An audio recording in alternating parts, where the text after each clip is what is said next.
Anime begins with Sakura. He is an ugly, repulsive loser who is barely able to stay on a tightrope. Students talk about how he recently got into another fight and how he is nothing but trouble. Even the parents talk about how dangerous he is. Everyone believes he's too dangerous to look at, which is understandable given his lack of interpersonal skills. They criticize his look, citing his refusal to tint his hair black. Even the color of one of his eyes is off, which they use to conclude that he must be cursed. Everyone thinks he's disgusting, and the boy eventually falls off the rope. We then meet Sakura for the first time. He explains that he prefers the powerful and doesn't care about the weak. Elsewhere, some guys around are harassing a female and asking if she wants to go somewhere. She wants to break some eggs over their heads, but that would be a waste of wonderful eggs. The guy advises her not to act so arrogant and he prevents her from leaving. Sakura then reveals that what he despises the most are weak individuals who believe they are strong. Sakura intercedes with the gang of harassers, telling them that it's too early to be acting that way. The leader attempts to attack Sakura, but he is one of the types that Sakura despises the most. Sakura easily dumps this guy and wonders what's going on in his head to make him believe he's powerful when he's not. Sakura asks that they memorize his name and face so that they may warn all the vulnerable people they know to flee when they see him. Sakura is a psychopath, as he also wants them to know his name so that they may inform all of the strong people where to find him. He declares himself to be Sakura Hakura from Furin High School. Sakura walks away from these jerks, but the girl stops him to express her gratitude. Sakura is perplexed and wonders if she's talking to him. She verifies that she was, and Sakura makes it plain that he didn't do it to help her. He just beat those people up because they irritate him. Sakura denies her invitation to eat something, but she feeds him anyhow. She can tell he's not from this town and it's unusual for anyone to come here. She says that the group he had just fought has been causing a lot of trouble and the town's public safety has become non-existent. She acknowledges he is not from this town and introduces herself Kotoha Tachibana. Sakura is perplexed as to why she is being so friendly since most people would be terrified of him, especially after he just beat up 5 guys. Sakura reluctantly consumes his food when she asks him to, but he is astounded by how delicious it is. He wonders if her restaurant takes off, but she corrects him because the dummy is attempting to say takeout. Tachibana points out that his eye and hair colors are all off, and he wonders if she is bothered by it. She is more amazed than anything, but the paranoid Sakura believes she wants to fight. Sakura is astonished because most people are turned off by his appearance and insists that he dyed his hair. Sakura argues that appearance does not matter in a fight, which is why he came to Furin. Furin students are noted for having the lowest marks, but they are also the strongest fighters. These are the students who fall through the cracks other schools and win themselves at Furin every day. Factions fight to see who will come out on top. Their passion for fighting is so strong that they even fight on holidays, and Sakura is determined to become the top dog. Tachibana reminds out that this is a lofty goal, but Sakura reveals that in actuality, he is as dumb as a stone and just understands how to fight. However, nothing sounds better to him than competing for first place, and this location is ideal for him. Tachibana quickly realizes why he's in uniform even though school doesn't start until tomorrow. He's excited. Sakura, ashamed, explains that he had just relocated and didn't have anything else to wear, but she teases him even more. Our boy Sakura, as usual, resorts to fighting and insists that the disagreement be taken outdoors. Just then, one of Tachibana's senior customers nearly forgets his to go back until Sakura reminds him. As Sakura walks home, he considers how bizarre the entire incident was. The elderly man handed him some candy and encouraged Tachibana to thank him. Sakura is unaccustomed to receiving so much adulation, so he refers to the entire community, including Tachibana, as odd. He points out that he is wearing a delinquent school uniform, and his appearance is also weird. It does not make sense for anyone to think him. Normal people would be wary of him and unlikely to trust him. Sakura once picked up someone's wallet, which they accused him of stealing. Tachibana then says that while Sakura made the right decision in coming to Furin, he will never be the top dog. Surprisingly, she claims that he may not even beat anyone there, let alone be top dog. Sakura points out that she has no idea how strong he is. She acknowledges that he may have great muscles, but stresses that he will not be able to become top dogs. The difficulty is that he is completely alone. Sakura grows enraged and screams that he isn't so weak that he needs anyone else to win. As he leaves, Tachibana adds that she is not referring to physical strength. She suggests that he go meet some Furin kids, then he will understand. A group of hoodlums is causing havoc nearby, and a poor lady cries for rescue. Sakura runs into the earlier group and the leader is taken aback by his presence. He calls our boys Furin trash, but Sakura simply ignores him. The leader explains that he did not forget his face and mocks Sakura for his appearance. This guy is taken aback when he finds this is Sakura's real hair and eye color. They assumed he was merely doing some bad cosplay, but he points out that being real is even more disgusting. Sakura smiles, as this is the expected reaction to his appearance.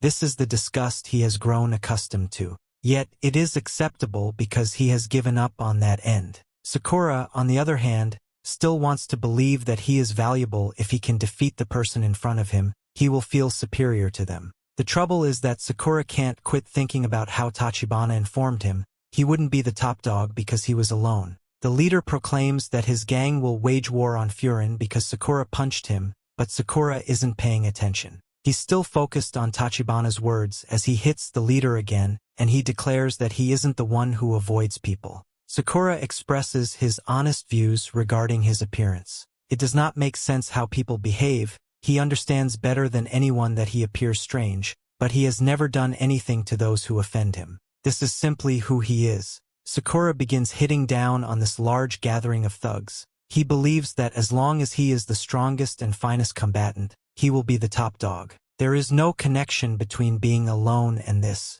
The gang tries to assault him all at once, but it is ineffective because Sakura is considerably more skillful than them. Sakura immediately engages any opponent who approaches him, and the combat is surprisingly one-sided, despite Sakura's numerical disadvantage. Just then, one of the thugs kidnaps Tachibana, but he pays the price for this reckless move when Sakura knocks him unconscious. Tachibana expresses gratitude, but Sakura reiterates that the goons only irritated him. They attempted to use a knife, but he instructs the idiots to keep the battle clean. One guy tries to sneak up on him, but he ends up learning an important lesson. Sakura repels even more of them, but he is hammered by the need to stay in one location to guard Tachibana. He questions why he is defending her in the first place and reminds himself that helping others never ends well. Sakura continues to defend herself, but one of the attackers eventually uses the knife to slit his leg. Sakura is in a tough place right now and wonders why he doesn't defend people. He wonders again why he decided to help her and prepare to take a bath to his skull. Just then, someone interrupts the onslaught and Sakura notices that the stranger is dressed in a Furin uniform. This guy unexpectedly stopped the back with his back and warns Tachibana not to notify anyone that she was in danger. This guy kills the bat-wielding and informs the punks that they have caused a huge mess in this community. When his companions come, the guy is enraged and informs the gang that they are in serious trouble. Backup has arrived, but they are dismayed to see so few opponents as they did not all have to come to battle. Sakura is in complete amazement, unable to comprehend why Furin is protecting him. The thugs are afraid to meet Hiragi, but they are convinced they will prevail because they outnumber them significantly. Hiragi instructs the others to make quick work of these people, and they begin to completely smash them. One of the guys attacks Sakura and Sakura is trapped in a bad situation because his leg is immobile. Hiragi protects him again and instructs Sakura to step aside if he is injured. Sakura is enraged, pointing out that he is not his employer and explaining that the goons are his to fight. Hiragi simply instructs him to cease moving around because it makes it difficult for them to protect him. Sakura is utterly taken aback, and he glances around to see that the entire town is rooting for the Furin brothers. Sakura can't believe what he's hearing, and Tachibana reminds him of how she mentioned the town's public safety was almost non-existent.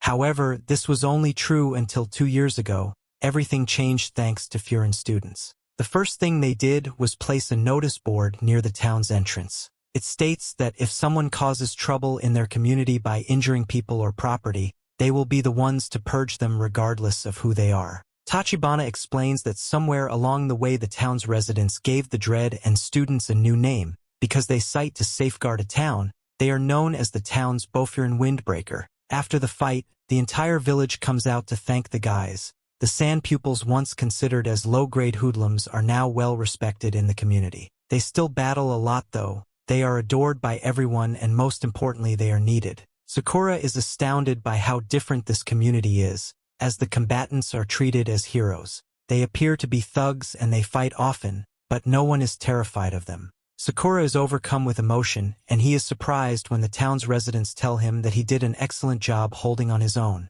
A small elderly lady even tries to tend his wound, but Sakura can't handle it and asks that everyone stop. Tachibana calmly begins tending to his wound, reminding him that she told him he was alone. However, she admits that she could see immediately away that he wasn't choosing to be. She can't quite figure him out, but she does explain that the people in this town require his strength. Sakura is overwhelmed by everything that is going on, so he declares that he does not need anyone and refuses to get involved. However, Tachibana is eager to point out that his behaviors convey a different message. He reminded the old guy of his bag, and he fought hard to protect her. Tachibana points out that he hasn't given up on people, and he doesn't need to. At the very least, she says that she will not turn her back on him, and requests that he turn towards her as well. Tachibana feels confident that this is the path that will lead him to his desired outcome. Sakura is still unable to absorb anything, so he dashes towards the others. He leaps into the air, pointing out how the delinquents appear to be playing hero now. He concedes that becoming the town shield sounds really amazing, and he completely destroys the gang's leader who is terrorizing the community. Everyone is shocked, and Sakura wonders if anyone will actually remain by him there. We then discover that this is the narrative of how a low-level person who only knows how to fight became the town's hero. Sakura eventually arrives to Tachibana's restaurant, enraged that she has to carry old Grandma Sato around. She's afraid she'll get wounded getting off his back, but he simply urges Granny to speed up. Grandma Sato surprises our boy with her dismount, and he is unhappy because she told him her hips hurt so much she couldn't walk. The old lady expresses gratitude, but Sakura is still unsure how to respond to such generosity. Tachibana stops him from leaving and offers him some lunch, because today is his entry ceremony. It's still early, so she concludes that he is eager to start school. He denies it, but she perfectly understands because there are so many interesting personalities at Furin. Just thereafter a boy named Nairai comes falling flat on his face. He wonders how Tachibana feels about his new uniform, but Sakura tells out that he still has the tags on his jack. Nairai removes all of his clothing tags and Tachibana informs Sakura that they will be in the same grade. Nairai observes Sakura's odd hair and eye, and Sakura suspects he has an issue with them. Nairai is taken aback by his attitude and concludes that Sakura must have had a difficult childhood due to his constant worry. Nairai seek to understand out why and nobody like Sakura has come to their community. Sakura is offended, but Tachibana reassures him that Nairai is like this with everyone. Nairai passionately emphasizes that Furin High is no ordinary school. Members of Bofurin rose up to protect the people. They defend the weak and defeat the wicked, making them heroes of justice. Everyone who comes to Furin admires them and wants to help safeguard the town. Nairai is one of them. Yet, he wonders why someone with no ties to Furin, such as Sakura, has come to their community. Sakura makes his objectives obvious, revealing that he is there to grab the top position. Protecting the town is excellent, but there are a lot of powerful individuals here, and Sakura simply wants to be the best of them. Nairai becomes serious and advises him that he should not mention things he would never be able to do. His reason for expressing this, however, is that he is concerned Sakura would go bold. Sakura has had enough of his little comedy routine, so he insists they fight although it is late. Nairai must go since he intends to conduct 3 rounds of town patrol before the admission ceremony. He announces that he will be a hero of justice beginning today, but as he walks away, he demonstrates his clumsiness. Tachibana comments on how amusing the boy is, but Sakura cannot believe a nerd like him wants to be a hero of justice. Tachibana is astonished to hear Sakura comment on someone else's appearance, but Sakura meant that males like him are the kind that always back out of battles. Nothing is lamer to him. Tachibana claims that is only an assumption, but Sakura reveals that he has seen it a number of times. Tachibana then pauses to teach him something. She observes that the coffee fruit is a very different too than the coffee beans she keeps in jars.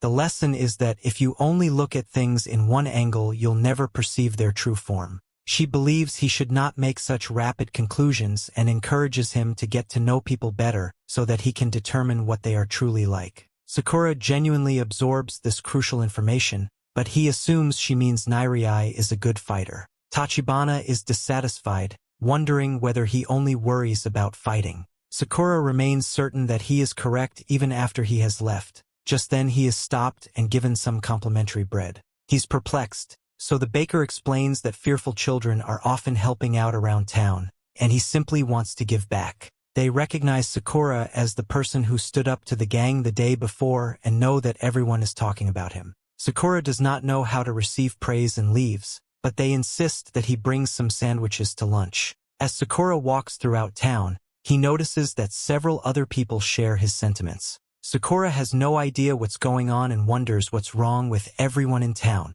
They're being far too friendly to a guy like him, but Sakura sees he was only anticipating they treat him horribly. Sakura is astonished when a girl asks him for help. Nairai is assaulted in an alley after preventing a man from pestering a girl. The guys simply mock him for believing he could protect the town, and they say that he is the one who requires protection. Nairai tries to ask them to return it, but he only gets shoved around. The lads are astonished when Nairai declares that individuals who create pain or harm in the town would be purged by Bofurin. The guys all chuckle and point out that only guys on superhero shows talk like Wei. The leader becomes irritated and declares that it makes no difference whether Nairai is a windbreaker. He is the one who will be purged.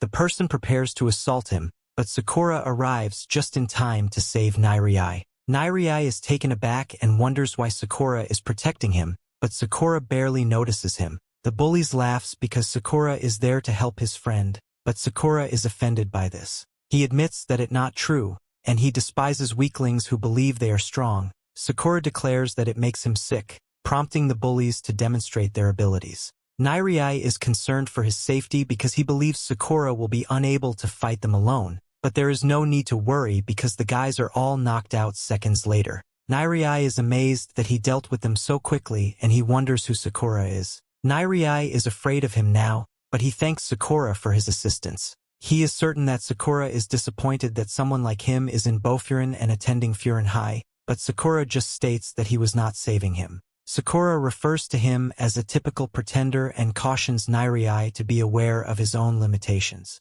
Nairai explains that he was always beaten up in middle school. One day he was saved by someone from Furin, who he would typically be afraid of. However, at the time the person seemed quite cool and Nairai aspired to be like him. Nairai comes to Furin to become just its wonderful, but he breaks down as he finds he is simply pathetic. Sakura reflects on how he imagined Nairai was the sort to back down in battles, yet it's evidence that he stood up for himself. Sakura informs Nairai that he is a weak fighter, but there is a chance he isn't completely lame. Nairai is stunned, and the girl he saved approaches to thank him for standing up for her. She also praises Sakura, but he wants to leave. Nairai stops him again and takes out his small book. He bombards Sakura with inquiries about his height, weight, blood type, and hobbies. The child goes crazy examining Sakura and taking notes on him. Sakura interrupts him, so Nairai explains that he simply enjoys gathering information about guys he likes and thinks are cool.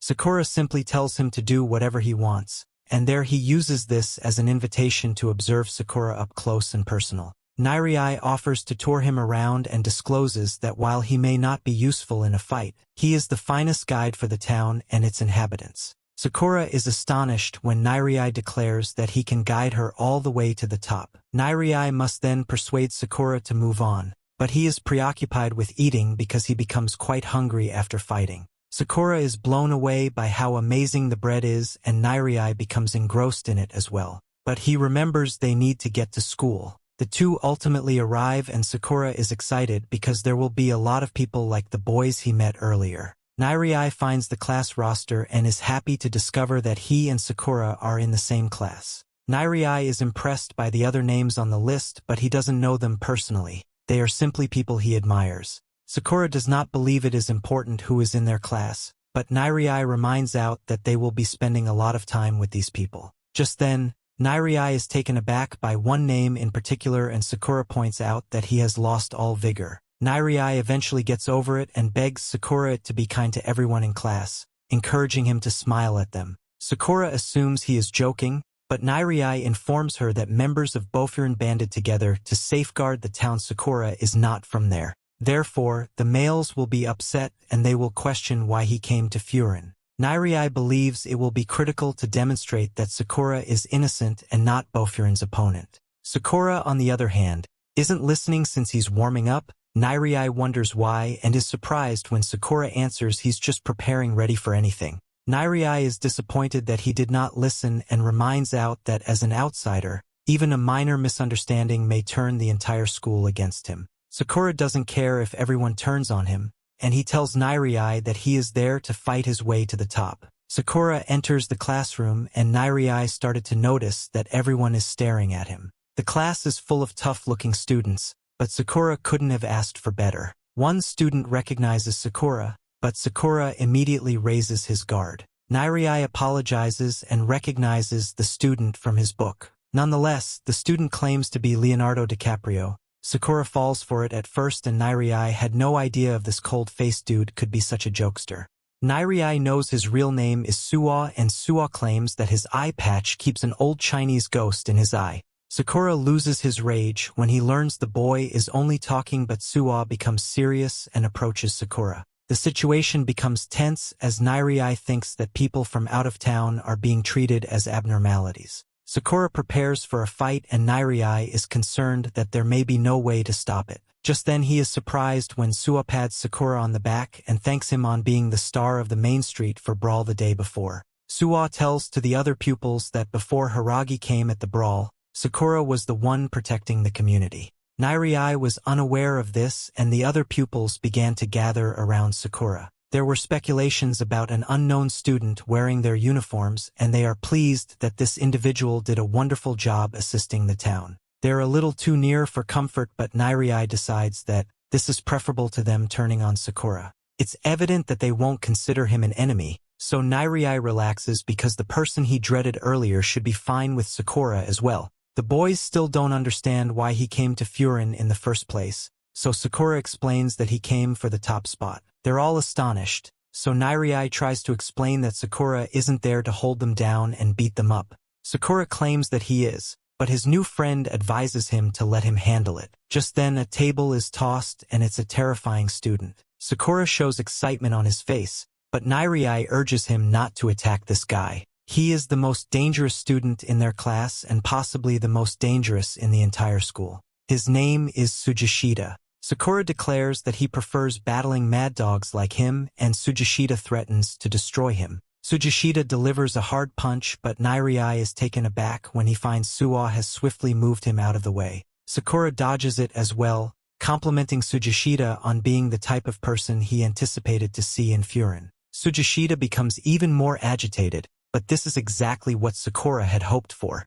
Suwa is hyped that things are heating up, but Nairai wonders what he finds amusing. Suwa informs Sakura that made a mistake by insisting that he'll become a top dog in front of Tsujishita. Tsujishita suddenly launches a surprise attack on Sakura but he dodges it flawlessly because Tsujishita is moving at 0.5x speed from his puff. Tsujishita has been visiting their school since middle school, and he is the only one who was given the privilege of calling himself Bofurin before officially starting the school. Tsujishita keeps attacking Sakura but Sakura keeps dodging flawlessly. Suwa informs Sakura that Tsujishita worships the top dog so much, so that he earned the nickname of the top dog fanatic. Tsujishita tries a low attack to take down Sakura but he dodges it easily. Suwa keeps edging them on so they continue the fight, but his classmate advises him otherwise. Suwa mistakes his advice for a change of commentator, but his classmates tell him they want the fight to end so outsiders don't get hurt. Tsujishita tries a power punch but he only catches air.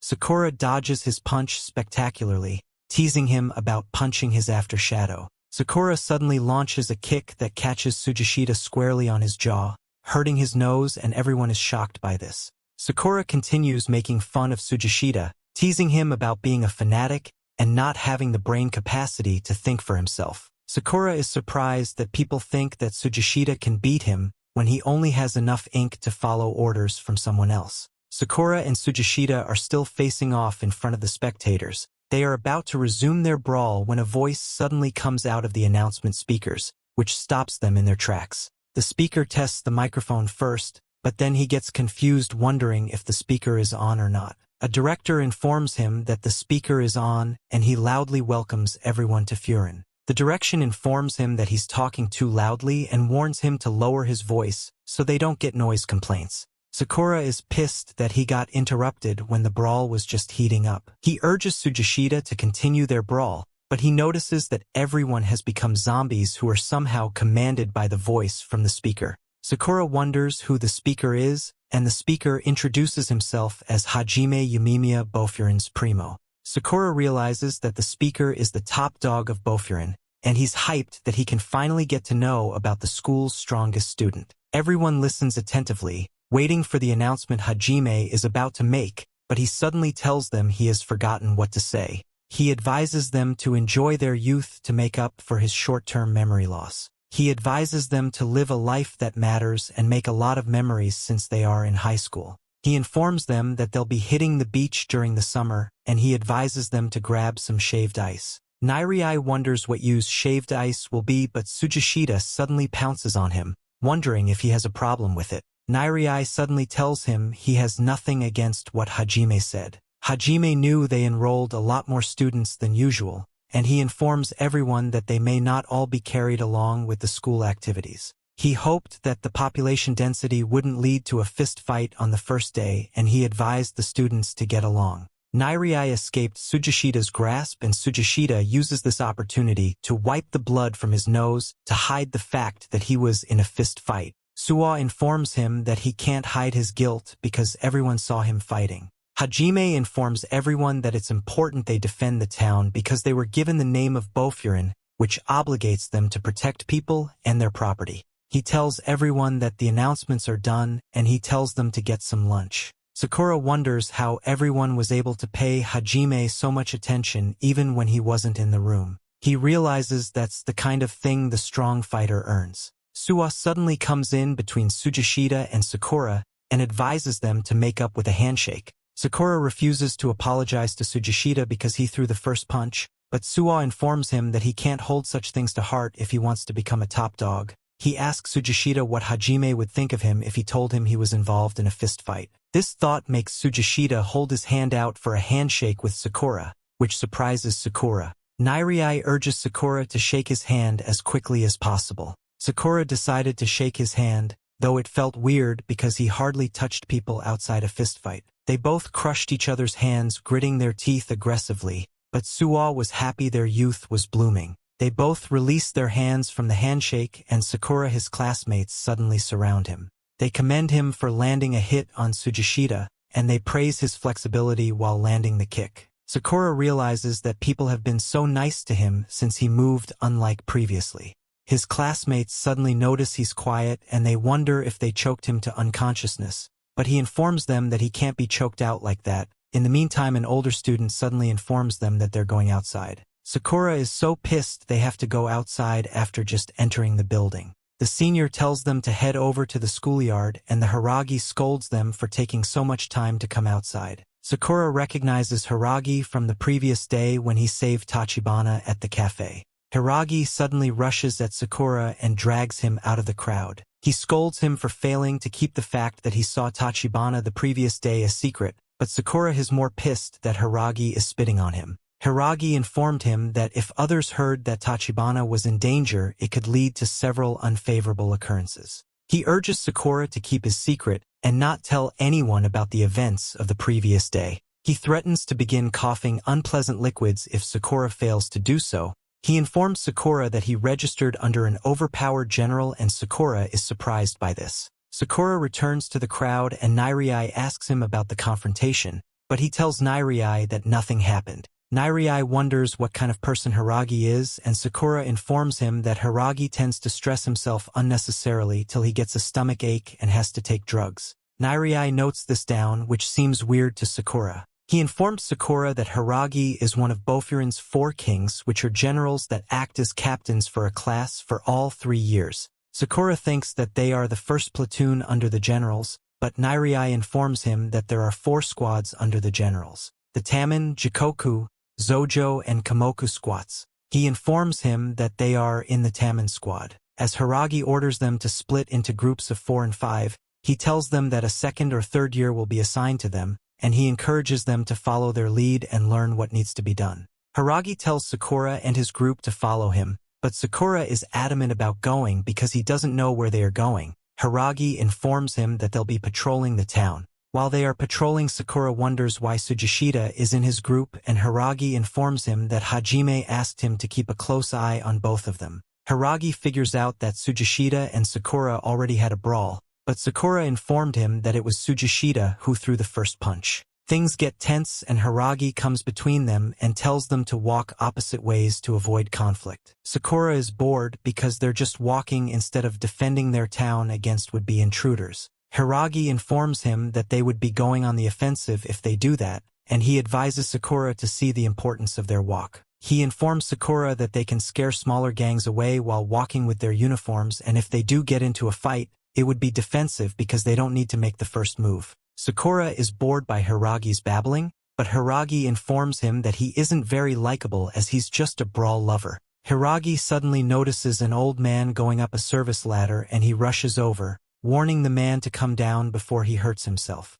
He tells his squad to come over and help the man, and the man thanks them for their help. He informs them that his shop is always tagged whenever he paints over it, but he's glad that the occurrence is now less frequent. While Nairai is glad to provide some help, Sakura is pissed off that he has to help an old man paint a wall. They finish off the work and Hiragi informs the man that they're done, and he rewards them with steamy treats as thanks. Hiragi sympathizes with Sakura because he only has fun whenever he fights. He informs Sakura that they will once masochists like him until they found fun in helping others. They keep patrolling the streets till they stop at a train track underpass, and Sakura figures out that the bars are beyond that point. He looks at the wall art and remarks that it looks ugly, but Nairai tells him not to make such remarks because the walls have ears. He informs him that they're at the border between Bofurin and a rival team's territory. He warns Sakura not to cause any trouble beyond the train tracks because they have their own rules beyond that point. He informs them that the team that rules beyond that point are called the Lion's Head, and that they believe that strength is everything.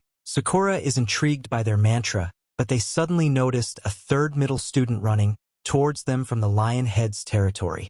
Hiragi realizes the kid won't make it past the tracks in time as he slips, but Sakura and Tsujishita suddenly rush to his aid, taking down one of the Lion Heads chasing the kid. Nairai is surprised that they are interfering with things in the enemy turfs, but Sakura and Tsujishita inform him that it's the enemies that are interfering since they have a Bofurin member in their turf. The other two Lion Heads member, Kanuma and Arima, begin making fun of their member for being taken down with one hit. Sakura is surprised that they're making fun of their comrade, but another Lion Head member suddenly walks into the scene and they're scared out of their minds. They bow as the new Lion Head member informs them that he came to check things out because he saw one of their comrades was sent flying. Hiragi is tense because the Lion Head's second-in-command Togami has shown up. Togami wonders what the Bofurin members are doing on their turf, but he suddenly notices his comrade's body on the ground, which surprises him. Hiragi informed him that their member was chasing up offering member, and Togami wonders if it was Sakura and Tsujishita who took down his member.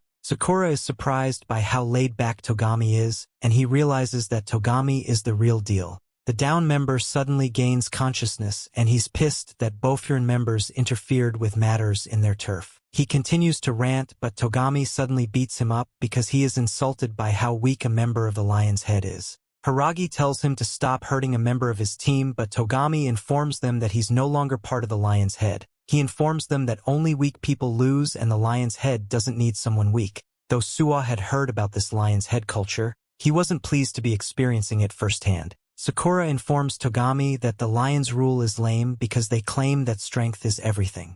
Togami wonders if Sakura is feeling high and mighty for defeating a weakling, but Sakura informs him that he's just disappointed that they're so weak. The Lion's Head members think Togami will take down Sakura for his impudence, but Togami is interested in Sakura his hair, so he lets it slide. Togami is pissed that Sakura talks so fast that he hardly hears him, so he decides to beat him at a proper venue. Nairai is panicking because he's sure that Sakura and Tsujishita's actions will lead to conflict, but Suwa calms him down. Hiragi takes his drugs to calm himself down, while Nairai scolds Sakura for provoking Togami because he is sure Togami would have let his kick slide otherwise. Hiragi informs him that Togami wouldn't have let it slide because he's the most territorial guy in the Lion's Head. Nairai is burned down by this, but Hiragi apologizes for not moving first during the conflict. Hiragi tells the others to head back to school, and he tells the third middle Sasaki to come with him. Sakura notices Hiragi's expression when they get back to school, and he's surprised that Hiragi looks so scared of reporting back to Hajime. He wondered what Hajime was like because he sounded so easygoing on the speaker. Hiragi opens the door to Hajime's place and everyone is surprised by the place. Hiragi approaches Hajime, but he's so hyped by how well his eggplants are doing. He decides to barbecue them with members of the school. Sakura notices that Hajime behaves like an adrenaline-infused elementary school kid, and he wonders if he's strong. Hiragi informs Hajime that they're in trouble, but Hajime already knows it. Sakura is surprised that Hajime already knows, and he wonders who Hajime is. Hajime isn't pleased that his sprouts and plots don't match, and he wonders if Hiragi wants something to eat because he has a free plot. Hiragi tries to inform him that he's talking about something else, but Hajime wonders if he wants him to grow shishito peppers. Sakura now understands why Hiragi always gets stomach aches when dealing with issues relating to Hajime. Sakura calls Hajime's name regularly, which makes Tsujishita grab onto his shirt and warn him to put more respect on Hajime's name. The little scuffle between Tsujishita and Sakura draws Hajime's attention, and he notices everyone is in his garden and he wonders why.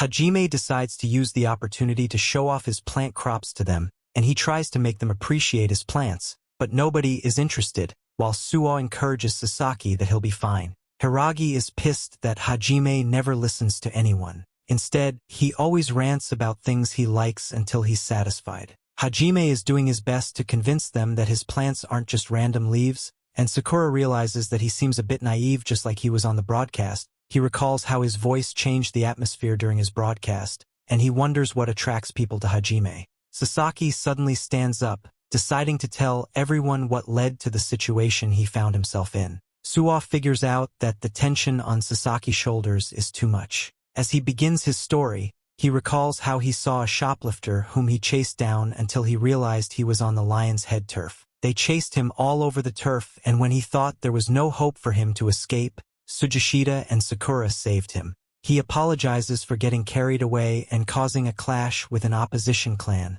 despite admiring the people of Bofurin. He apologizes for his actions, but Hajime calls his name, which surprises him because he didn't think Hajime knew his name.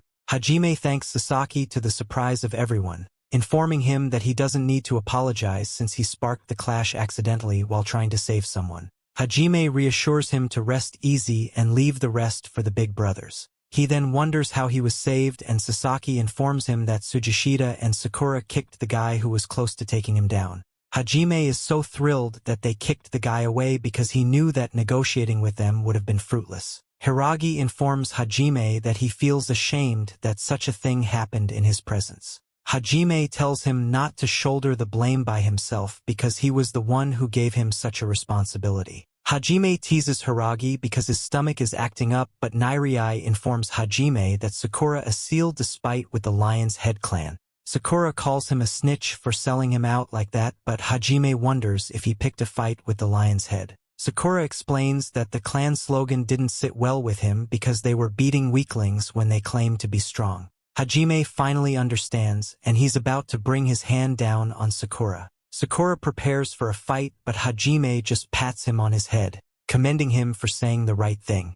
Hajime had also realized that the Lion's Head had gotten weaker, and he thanks Sakura for protecting the members of his family.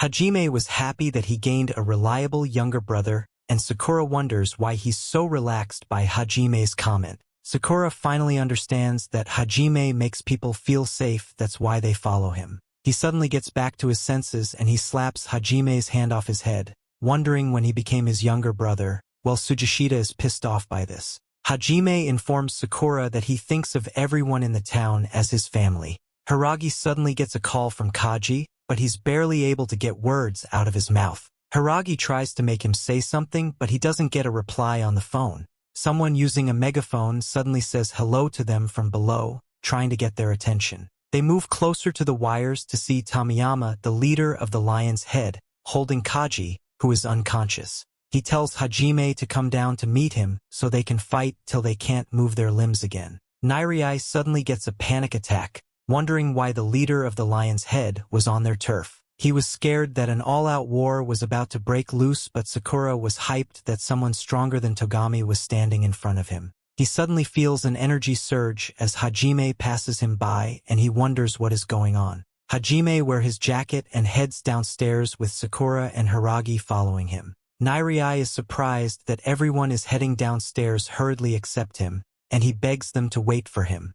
Hajime arrives downstairs and he tells the others to wait at the top of the stairs while he goes down to face Tamiyama. Sakura tells him he wants in on the action since it's a fight, but Hajime informs him that he won't be repeating his instructions. Sakura tries to move his feet, but they don't obey him, and he wonders if Hajime is still the same person that was on the roof moments ago. Hajime walks up to Tamiyama, and he informs him that he's holding something that belongs to the Bofurin. Tamiyama wonders if he's mad about that, but Hajime is surprised that he looks so happy. Sakura realizes that Tamiyama is a monster because he smiles while facing Hajime. Tamiyama asks him for a one-on-one since they threw the first blow and he has to retaliate in some way. Tamiyama persistently asks for one-on-one, and while Hajime admits that they made the first move, he isn't pleased with how much of the Bofurin Tamiyama took down just to get to him. He tells Tamiyama to call it even because of that and return to his turf. Tamiyama considers his proposal and Nairai is surprised that he looks satisfied for a moment, but he suddenly rushes at Hajime and lands a devastating kick. Everyone thinks Hajime was hit for sure, but he caught Tamiyama's leg, realizing that he's still as hasty as ever. Tamiyama tells Hajime to make his move because he's been poked, but Hajime wonders why he wants to fight so much. Tamiyama informs Hajime that he doesn't just want to fight, but he wants to take him as his prize. He recalls how his life became boring once he became the head of the Lion's Head, unlike Hajime who always seemed to have fun. Tamiyama doesn't like how unfair that is, so he decides to take Hajime and the whole of Bofurin for himself. Nairai is shocked by Tamiyama's ridiculous offer, but Hajime realizes how tough life has been for Tamiyama. The other members of the Lion's Head suddenly arrive, wondering what nonsense Hajime was spilling to their leader. Tamiyama wonders what they're doing there, and Togami informs him that it's not satisfactory for the leader to charge in alone. He teases Tamiyama for charging out without allowing him to finish his story, but they suddenly spot Sakura, and they exchanged not-so-pleasant greetings. Hajime tries to scold Sakura for disobeying his orders to stand back, but Sakura isn't having any of it, because he doesn't like anyone being surrounded while standing alone. Tamiyama tries to convince Togami and the rest of the Lion's Head to stand back because he's going to fight one-on-one. Togami informs him that he's not in the right environment for a one-on-one, as he points out the other Bofurin students in the building. While Nairai is scared that things will go sour very soon, Hajime orders the students not to move a muscle. He walks up to Tamiyama, accepting his request for a 1v1 if he gets his members to stand back. Tamiyama gladly accepts his condition, but Togami concludes that Hajime is a wuss for not letting an all-out war break loose. Tsujishita warns Togami not to talk to Hajime like that, but one of the Lion's Head notices that he's the one who took down one of their members during the earlier scuffle. Suwa notes that the cute Lion's Head talks with the voice of a 12-year-old despite having the face of an adult. The Lion's Head is pissed by this, but Togami calms them down. He advises Tamiyama to duel against Hajime another day because he won't get a good look at Hajime's face when he's punching it since it will soon be dark. Tamiyama realizes that everyone is in on the fight and he proposes that they make an event where they all go one-on-one against each other. Togami likes this idea and he tells Tamiyama to invite Bofurin to their place for the event. They outline the participants with Tamiyama facing Hajime, Sakura facing Togami, one of the tunnel Lion's Heads facing Tsujishita, and the last Lion's Head facing Suwa. Hajime tells Tamiyama that the participants are sufficient, but Tamiyama tells him the more the merrier. Sakura agrees with Tamiyama and Hiragi can't believe how insufferable the first years are. Seiko suddenly comes forward from the Lion's Head and challenges Hiragi to a duel, which surprises him. Hiragi realizes that he doesn't have a choice but to fight, and Tamiyama concludes that the lineup is complete. The Bofurin squad decided to hang out and Sasaki wonders if he should be among them.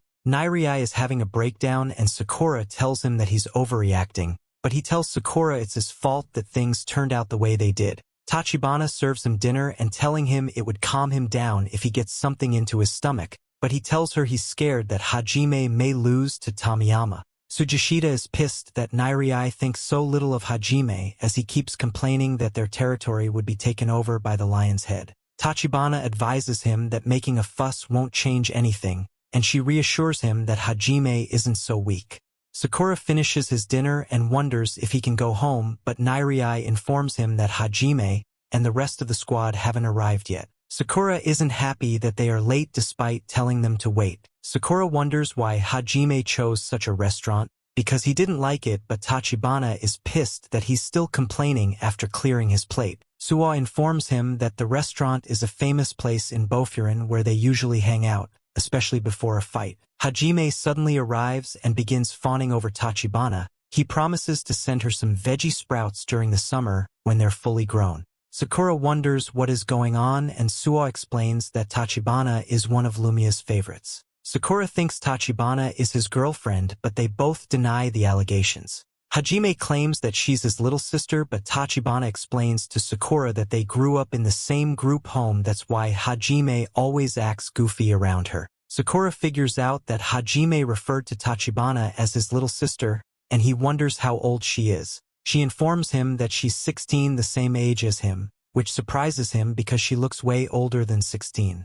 Sugishita suddenly hurls a chair at him, and Sakura wonders what his problem is. Hajime agrees that Tachibana is very mature for her age, but he warns Sugishita to stop hurling things like that. Hiragi informs Sakura that Hajime adores Tachibana, which will make him go berserk if she's ever in danger. Hajime takes a bite from his dinner, and he commends Tachibana for still being the best chef in Japan. She tells him to have proper manners and keep quiet while eating. Hiragi is going down memory lane, and Hajime realizes that he's not eating his dinner. Hiragi admits that he was thinking about how the lion's head used to be, and Sakura wonders if they were different in the past. Hiragi explains that the lion's heads were devotees of strength who solely sought strength in fighting. Though most of them were headed, they weren't the type that chased after middle school kids just to hurt them. Hiragi recalls a time when they had an all-out brawl with the lion's head, and he remembered that the fighting felt good in a strange way. Once Tamiyama took over, rumors started spreading of unethical events the lion's head was now involved in. Hiragi wasn't surprised the day's events, because he had heard of past events where the lion's head picked a fight with someone else unprovoked. Hiragi remembers that Tamiyama and Togami once cared for their squad, and he wonders how things changed so much recently. Hajime informs him that the answer lies in Tamiyama, and he promises to find out more when they talk tomorrow. Sakura reminds him that they're gonna fight, not talk, but Hajime enlightens him, telling him that a conversion is a fight and the fists are a language. Hajime asks for seconds, but Tachibana informs him that it's too late for that. Everyone exits the restaurant, and Hajime charges everyone to be punctual the following day. Sasaki decides to use the golden opportunity to thank everyone for saving him, and he tells them his hope is on them the following day. While everyone is assuring Sasaki that everything will be all right, Sakura confesses that he isn't fighting for him.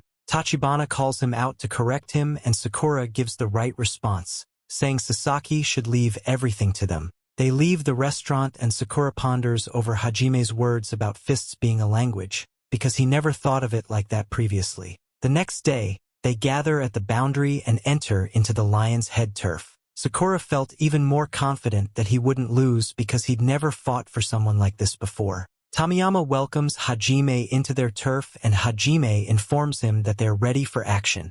Tamiyama welcomes Hajime and the Furin squad to their turf, and Hajime gladly walks in with the others. Tamiyama hurriedly leads the way into their turf, and they all follow him. Togami tries to calm Tamiyama down to reduce his enthusiasm and stop him from running so fast, but Tamiyama is in his world. Sakura cautiously watches the surroundings, expecting to get jumped by the members of the Lion's Head, because he doesn't feel safe on their turf. He notices that their turf is filled with pubs, and Neri informs him that their turf is the largest pub district among the districts. He informs them that the district gets pretty busy at night, but dodgy people also emerge to carry out shady activities. Sakura suddenly realizes that it's Neri who is explaining it to him, and he wonders why he's going along with them, even when he doesn't have a duel against any of the lion's heads. Neri tries to convince him that he's involved in the conflicts because he was at the scene of the first confrontation. He reminds Sakura that he's a member of Bofurien and he has to protect the other members, else he won't be able to protect himself in their absence. He begs him to let him learn from them, which touches Sakura so much that he blushes. He tries to cover his emotion by turning around and indifferently telling Neri to do what he likes, but Suwa notices that he's blushing. Suwa teases him about it, which makes him scream out at him. Hiragi decides to quiet him down because he's surprised that they aren't nervous about their upcoming duel against the members of the Lion's Heads. Hajime tells him to calm down so he doesn't get a stomach ache, and he reassures him that the squad is promising so he doesn't have to worry. Neri offers to give Sakura a massage before he fights, forgetting about personal boundaries, but Sakura refuses his offer and pushes him off because he feels uncomfortable. They keep moving through the Lion's Head district when Tomiyama suddenly pops out of an alley telling them to hurry up and follow him. They follow him through the alley and then they emerge at the front of the building. Togami welcomes them all to the lair of the Lion's Head as Tomiyama waves at them enthusiastically, welcoming them in. The building is named Orion, but some letters have fallen off, leaving the building name as Ori, which surprises Sakura. They entered the building and Neri decides to give them the history of the place the Lion's Head is now using as their base. He informs them that the Lion's Head Hangouts was a movie theater named the Orion that went out of business, but they now call it Ori, which means cage, while Neri is shaking in his boots despite not being involved in a duel. The other Bofurien members most calmly into the base behind Tomiyama. Tomiyama arrives at the door leading to the main area of the base and he opens the door leading the fighters into the arena. There's a crowd of Lion's Head members waiting for their arrival, and they erupt in a cheer as soon as they enter. The Bofurien members are unfazed by the number of Lion's Head members as they cheer them up so they can start up the matchups as soon as possible. The crowd can identify most of the Bofurien members, but they wonder who Neri is because he's doing his best to be invincible as he hides behind the others. Suwa will now understands why the Lion's Head base is called a cage because he can see that the audience is made of beasts. Neri loses his confidence and he begins to wonder if they'll make it back alive, but Sakura tells him to keep his head up and watch them. Tomiyama climbs up the stage and he announces the start of the duel to the amusement of the crowd. Hajime can't believe that Tomiyama made such a big deal out of the duel, but he informs his members that their wins or losses don't count, because the main event is his duel with Tomiyama. He tries to make them feel at ease, but Sakura isn't having any of his motivational speech because he doesn't intend to lose whether it counts or not. Tsujishita isn't pleased with his tone, but Hiragi and Hajime are glad that Sakura is a reliable Bofurien member who is hungry for victory. Tomiyama enthusiastically beacons on Hajime so they can get down to business, but Togami calls it off because the main event should be saved for last.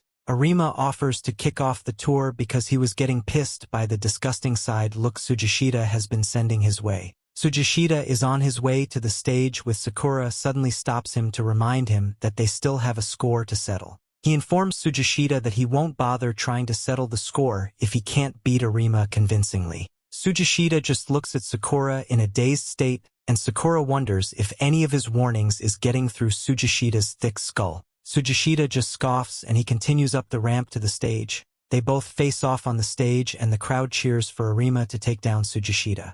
Neri flips through his book looking for Arima stats. He arrives on the page and he realizes that Arima is a heavy hitter because he was able to break several ribs with just a single blow, which both surprises and scares him. Suwa assures him that Tsujishita will be fine since he's in the same category as Arima, but Hajime tells them he feels sorry that Arima was out in the same league as Tsujishita. The crowd's suddenly silent as they anticipate the start of the duel.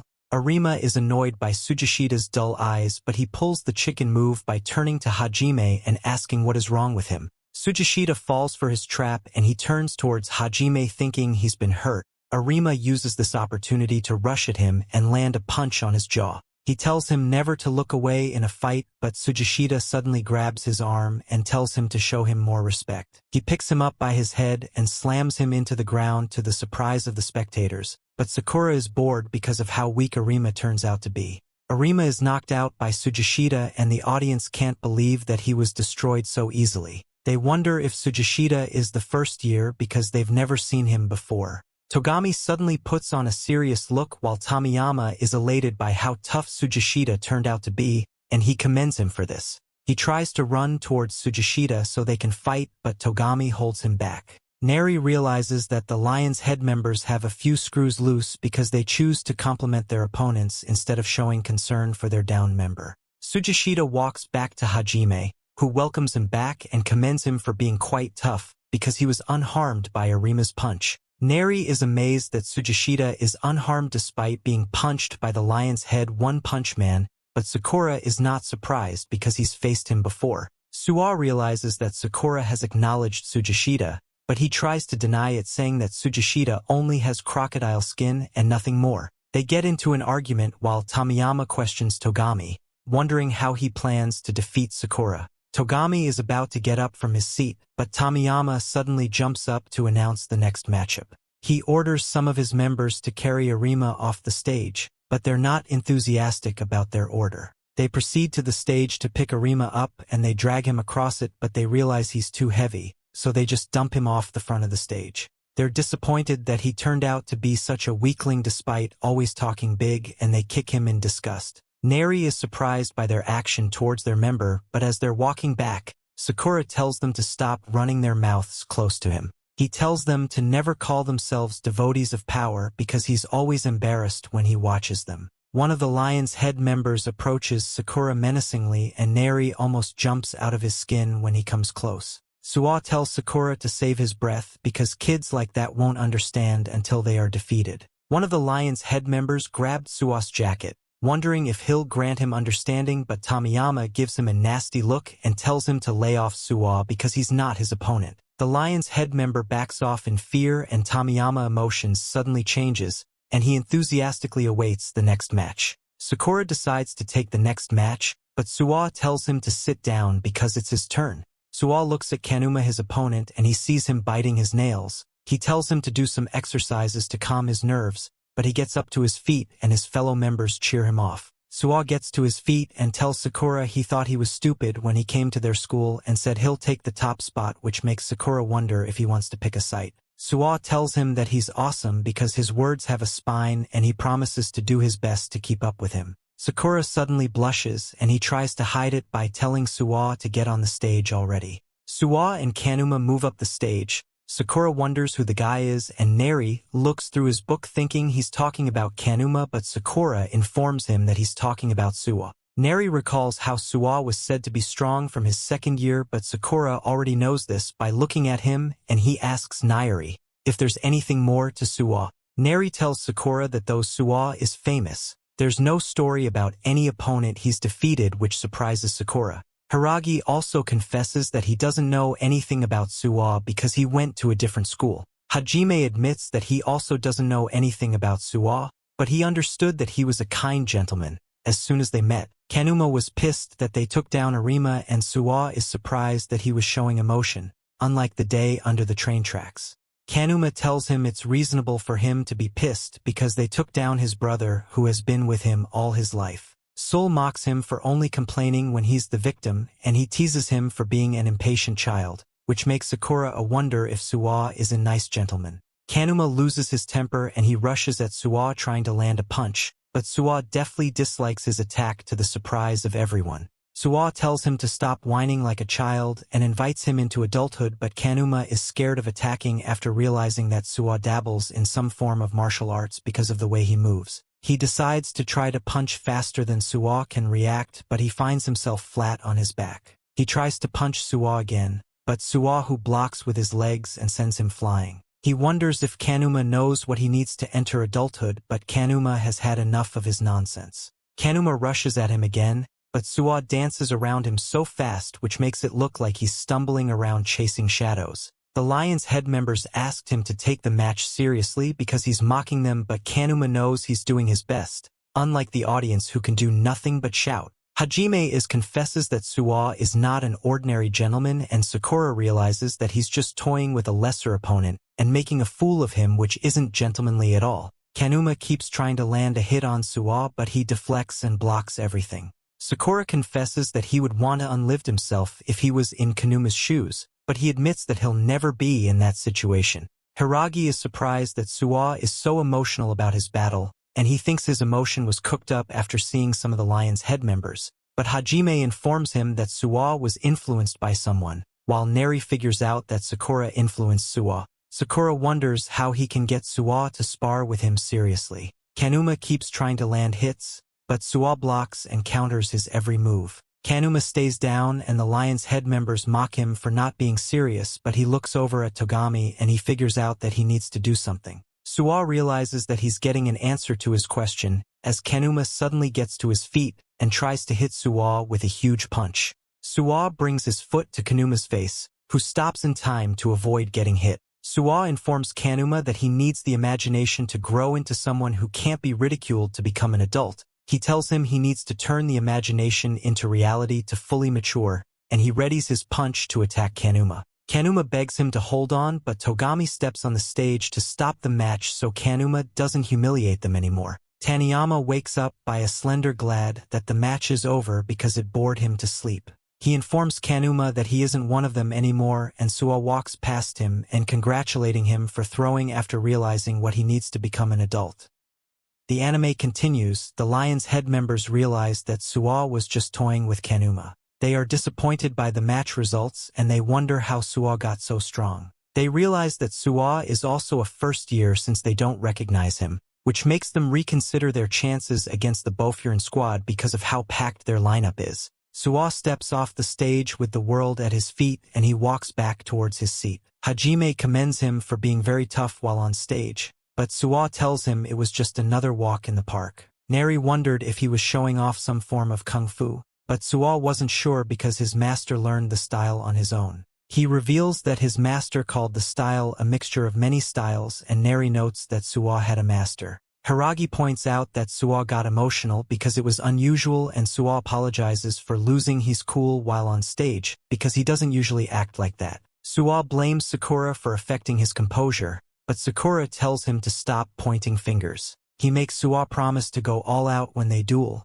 but Neri calls him out for always wanting to get into a fight whenever he can. Suwa realizes that Sakura is a nuisance to society, so he decides to hold his hands up and put off fighting Sakura. Sakura is pissed by Suwa's description of him and he's about to get into it with him, but Neri calms him down. Hajime is glad that they have such a positive influence on each other, and he realizes the importance of external stimulation. Sakura tries to put Neri out of the way so he can get his payback against Suwa for calling him stupid. Suwa can't believe Sakura is so petty, which angers Sakura even more, but Neri continues to keep him in check. Hajime is convinced that they'll make a fine team and he's pleased that his legacy will be in their hands. Meanwhile, Kanuma comes off the stage and drags Arima over to the loser's corner, and Arima finally regains consciousness. He sits up at the loser's corner and he figures out that Kanuma lost too. Kanuma continuously mumbles, saying it's the end for both of them because they won't be accepted as Lion's Head members anymore.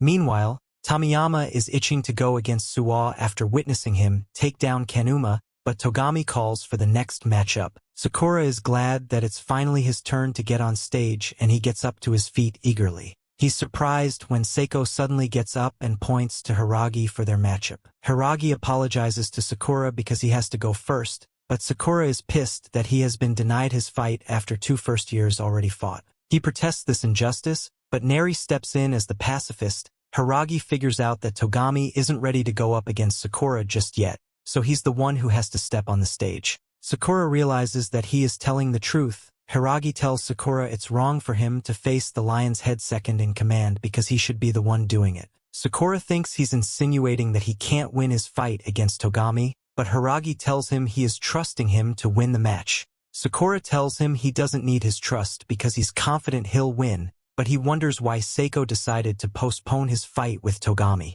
Suwa figures out that Hiragi previously knows Seiko, and Hajime tells him it won't be unusual because Hiragi doesn't talk about himself much. Tamiyama encourages Seiko to go for the win, but Togami was surprised because he didn't expect him to opt for a duel against Hiragi. He wonders if something happened between Seiko and Hiragi in the past, but Seiko doesn't answer his question. Togami gives it up because he can't tell what Seiko is thinking, but Tamiyama is hyped to watch the matchup against one of Bofur's 4 kings. They both enter the stage and Hiragi notices that Seiko has grown taller because it has been a while since he last saw him. He's disappointed that he joined the Lion's Head, and though he can't change that, he's confident that he'll be able to win the matchup. Tomiyama tells Hiragi to quit blabbing, and he announces the start of the match. Hiragi gets into his fighting stance, but Seiko suddenly rushes at him and starts throwing punches and kicks in a frenzy. Tomiyama is engrossed with the match because he's so captivated by Seiko's moves.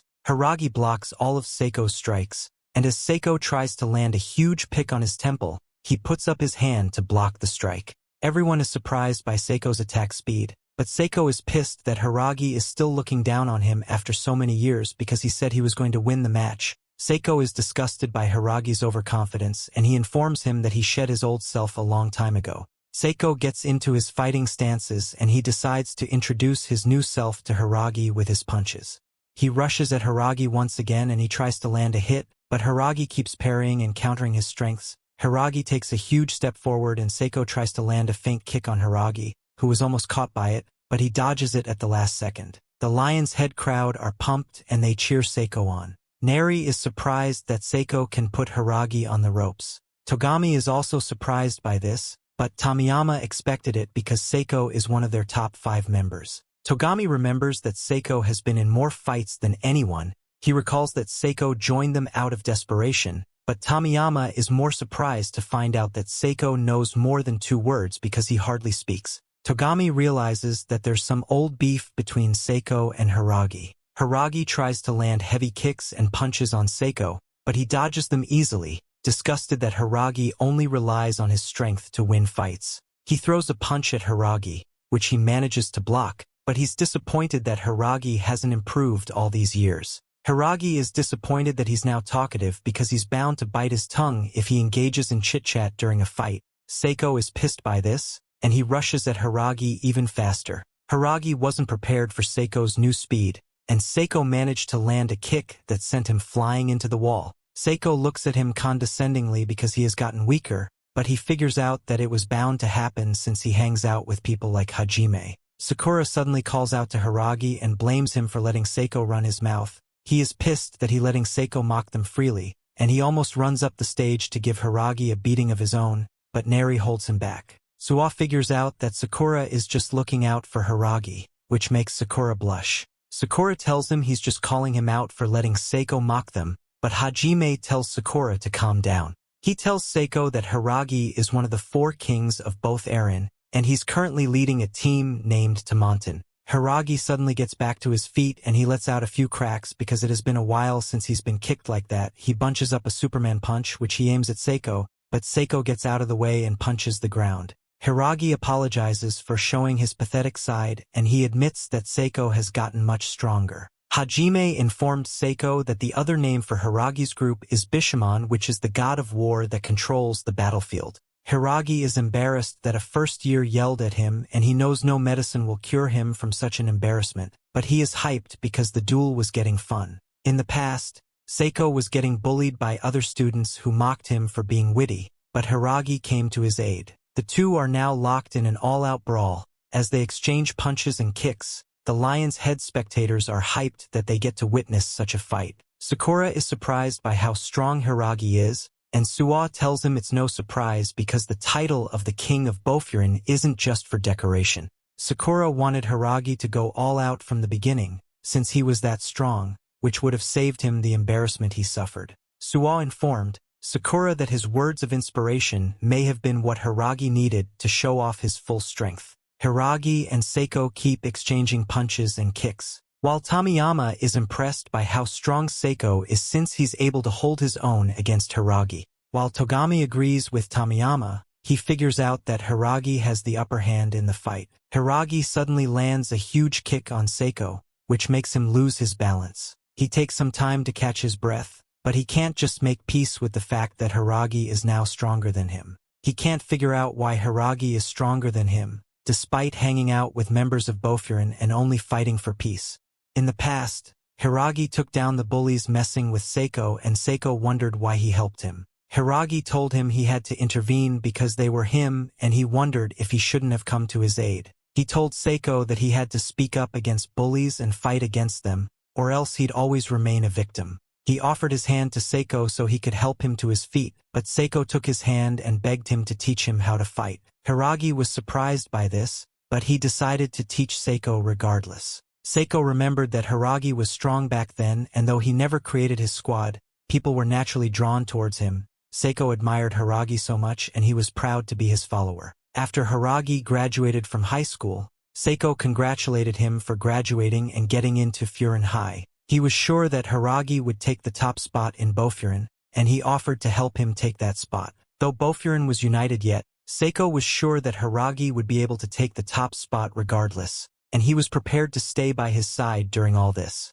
Hiragi suddenly turned back to Seiko, and he informed him that he was going to be supporting Hajime at Bofurin, so he shouldn't follow him anymore. He explained that things wouldn't happen the way he wanted because he wasn't aiming for the top spot at Bofurin. He told Seiko to find a new goal, but Seiko didn't understand why Hiragi suddenly changed his mind. Some years later, Seiko took down a bunch of people, which impressed both Togami and Tamiyama. Togami offered him a spot in their team, but Seiko wondered if they had strong people on their team. Togame informed him that strong people are recognized in the team, and the stronger a person is, the higher their position in the team. Seiko told him that he wasn't interested in ranked because he only wanted to have other strong people to fight. Seiko vowed to become stronger so he could one day make Hiragi regret leaving him behind. Seiko was sure he wouldn't lose to Hiragi because, unlike him, he didn't play second fiddle to anyone. Instead, he devoted his time to getting stronger. Seiko suddenly rushes at Hiragi, who thinks he's going for a low attack, so he punches down. Seiko jumps over Hiragi and he tries to land a punch from behind, but Hiragi catches him in the face with his foot. Seiko rushes at Hiragi, convinced that he won't lose against him because he follows under someone else. He tries to punch Hiragi, but Hiragi catches his fist and he apologizes for not meeting Seiko's expectations. Seiko suddenly gets emotional and Hiragi lands a punch on his gut, which makes him bend over on his knees. Seiko didn't want Hiragi to apologize for supporting someone else. He just didn't want him to leave him behind and tell him to find another goal. He knew Hiragi was looking out for him,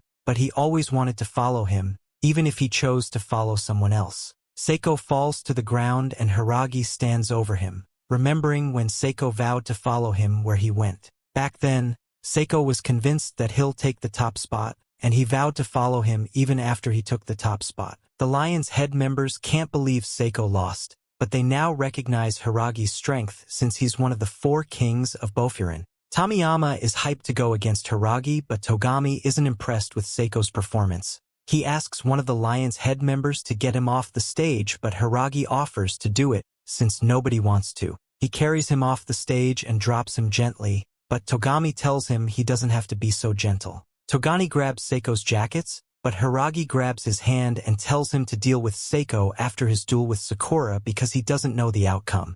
Togami knocks his hand off, wondering what he's talking about. Hiragi advises him to stop treating his members like that because it won't make them stronger. Hiragi walks back to his seat as the Bofurin members commend him for his win over Seiko. He takes his seat beside Hajime, who commends him, but Hiragi wonders if he won't ask what happened between him and Seiko in the past. Hajime wonders if you want to open up about it, but he tells him that's not what he meant. Hajime tells him he only wants to hear the story when he is ready to tell it, and Hiragi is grateful for this. And with that, we have come to the end of this part. Stay tuned for next part. Don't forget to subscribe to the channel and activate the notification bell to receive all the latest updates.